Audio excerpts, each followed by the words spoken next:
The Fishers rental property cap. What is it? Well, the Fishers rental property cap is going to cap the number of rental units in a particular neighborhood to 10%.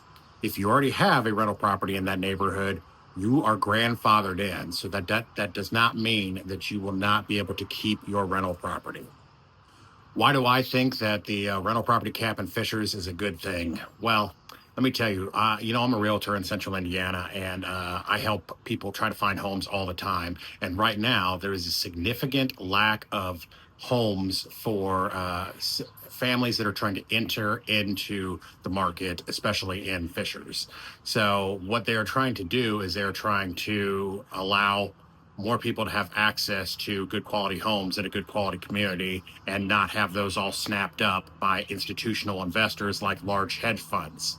So there are plenty of other rental properties, rental opportunities, I should say, available in the Fishers area. There's lots of different apartment communities and different places that are designed to be rental properties. Owner-occupied communities are not necessarily designed to be rental properties. And, I've watched this happen over and over and over again in many different communities in central Indiana. And the big companies, they don't want to have trees. They don't want to have bushes. They don't want to have flower beds. They don't want to have any of those things because that's another thing that they have to pay to maintain.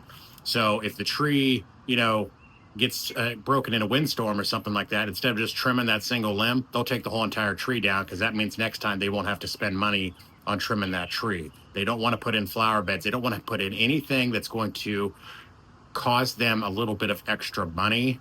And then that also takes away from their profits. So they maximize profits by minimizing maintenance and upkeep.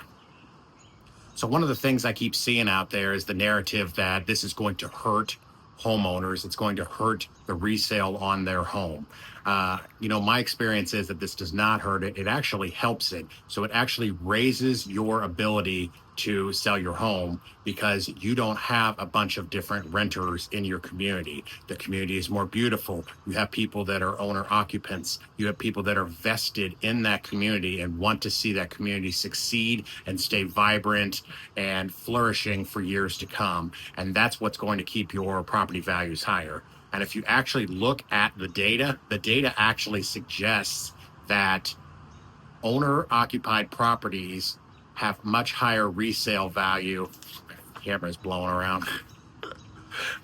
Owner-occupied properties have a much higher resale value than rental properties by about 10% or so. So you can actually get a lot more value out of your home if it's in a community that does not have a lot of rentals. So this actually helps you out in the long run.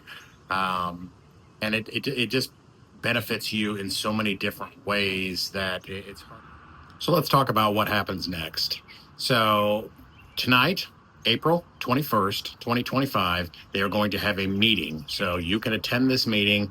I don't have the data in front of me right now, but please go ahead and look it up and look at going to attend this meeting.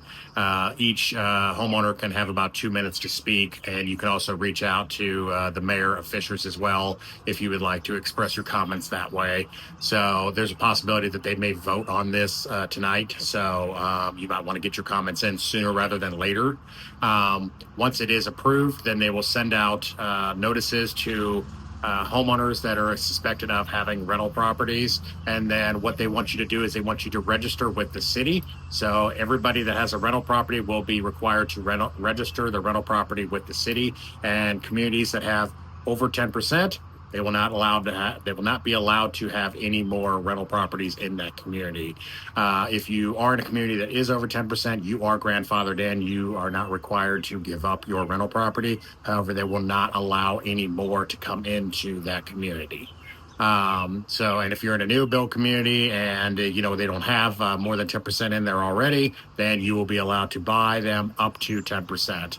So, I think it's a great thing for the city of Fishers, and I think maybe it's something that we need to look at doing across the board. I mean, I just tell you, there's so many different homeowners that I'm out there trying to help. I have probably 10 different people I'm trying to help right now that are trying to find a home, and they can't find one because there's so many different properties that are being bought up by hedge funds, and it prevents them from being able to realize that dream of home ownership. And I think that's really what it's all about. So If you have any questions, please feel free to reach out to me. You can private message me on this social media platform, and I'd love to chat with you about it. So.